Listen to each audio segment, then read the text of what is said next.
آدمی نہیں ہے کیا ہمیں بھی اختیار دو، ہمارے روز و شب رہے عزم میں غیر کس لیے، تمہارا کچھ لیا نہیں تو ہم سے غیر کس لیے،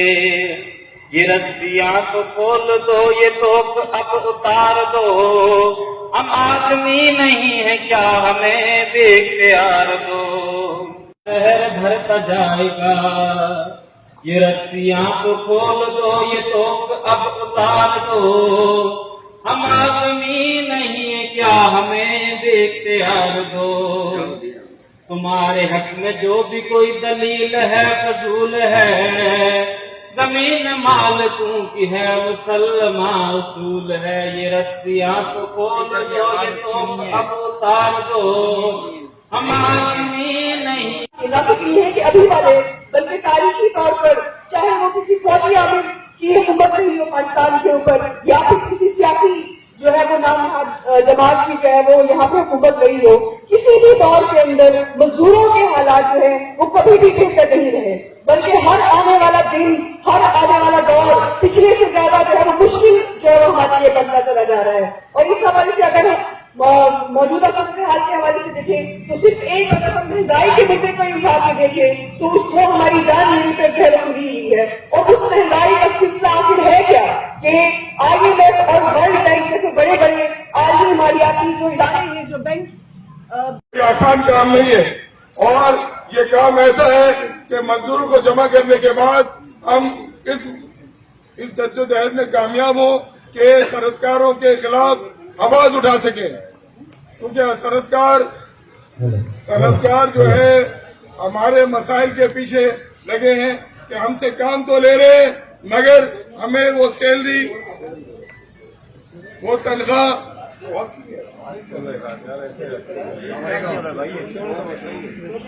لیبر اسکار کنونشن اس پہ جانا، لیبر اسکار مزدور کنونشن اس پہ آپ کی آواز ایسی بھی آ رہی ہے، صحیح آ رہی آواز آ رہی کوئی مسئلہ نہیں، اسپیکر کوئی مسئلہ نہیں، آواز کا تمام ورکرز